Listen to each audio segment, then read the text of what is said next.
umaga. Dito tayo ngayon sa JPBC Toda Terminal, isang lehitimong organisasyon kung saan SEC Regular Number AN091 19602. AN09-190602 Green Hills, EDSA, Mandaluyong City.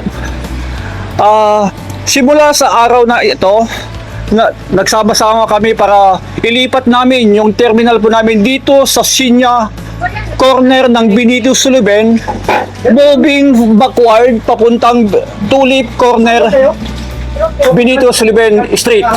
At para sa detalye, yung kaukulang paglilipat, ating kakapanayim, ang ating presidente ng TODA, walang iba, ang ating presidente Adrian Desion. Ginoong Pangulo, isang magandang umaga. Good morning po. Good morning, Green Park.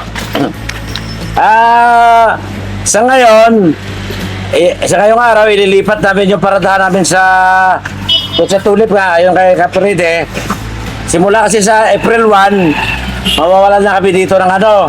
Kaya sa mga pasahero, mas mainam siguro kung galing kayo kung saan, diretso na kayo ng tropical na paradahan doon. O pwede rin naman dito kasi may tatambay naman ng tricycle dito sa harapan. O wala talaga, nasa Tulip kami. Karamihan ng mga tricycle doon. Yun lang po. Ginoong Pangulo, para sa kaalaman ng marami,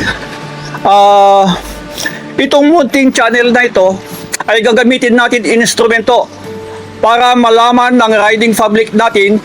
Ulitin ko lang na effective April 1, moving po backward na po tayo, Tulip na po ang pilahan po natin. So sa ating mga riding in public dito sa Cainta Green Park Village, yung attention po ninyo na yung pilahan po natin going backward na Tulip Street na po tayo.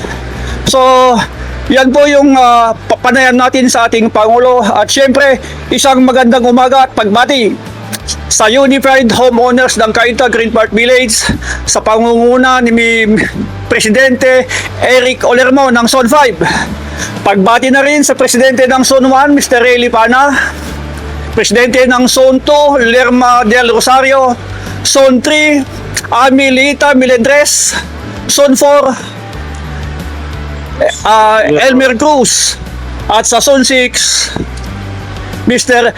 Ed Carig. At patuloy po yung ating pagbablog ngayong umaga hanggang hindi po natin na-install yung ating terminal dyan sa Bay Tulip. Ulitin ko po, effective Monday, April 1, ang JPBC Terminal officially maililipat na po sa Tulip Street. At dito na po magwawakas ang aking vlog ngayong umaga. At syempre, huwag kakalimutan i-like and follow ang aking munting channel. Magandang umaga, Cainta. Magandang umaga, Mayor Kit Nieto. Good morning! Tulong-tulong ka.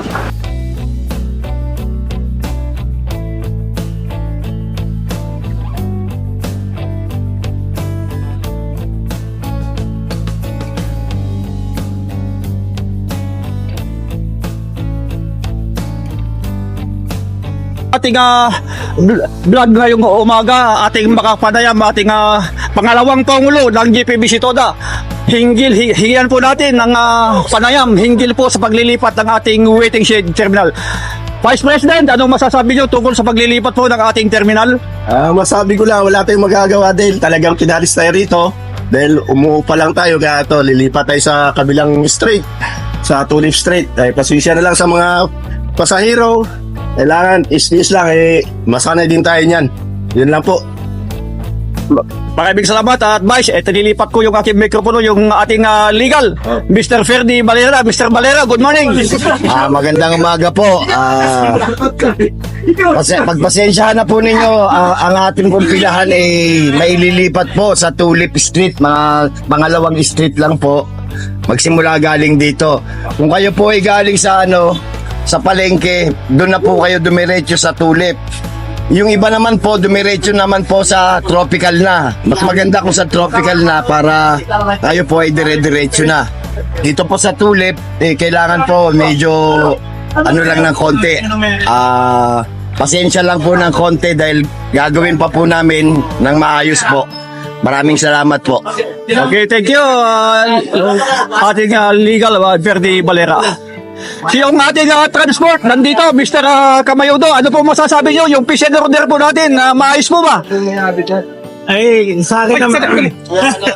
Hindi, ano naman yan, naka Oo, 360 naman siya. 360 yan. Sa akin, Mr. Kamayudo po. pasensya na po kung wala na kami magagawa dito dahil ang manggalang may-ari gusto na palisin kami. Pasensya na rin sa mga pasahero kung may mga dalaman, tatawagan na lang kami kung anong pagpapasundo sila sa malayo pa. Okay.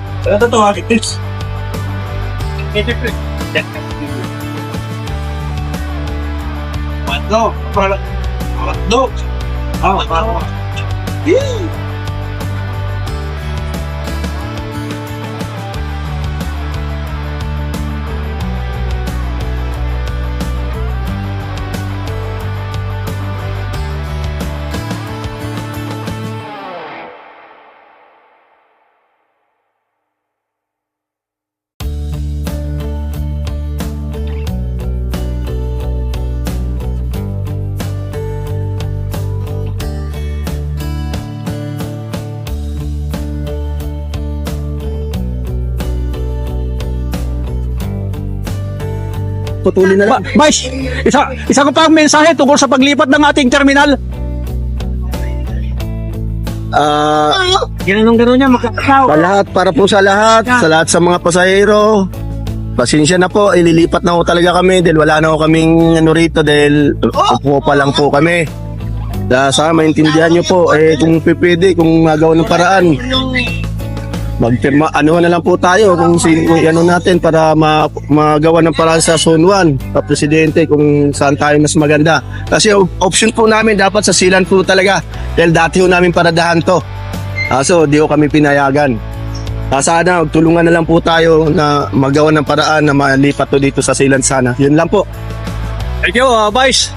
Yung ating Chief Legal, si Mr. Freddy Valera, isang panayam ulit, Mr. Legal. Sana naman po matulungan tayo ng Zone 1 kung saan tayo talaga tunay na mailalagay. Kasi ang tao ho, malilito ho pagkadating ho sa ganyan. Transport ho kami. Kami po ang naglilingkod sa mga pasahero dito sa loob ng Green Park. Sana naman po magtulungan po tayo na sa pinal na po kung saan po talaga kami ilalagay. Maraming salamat po.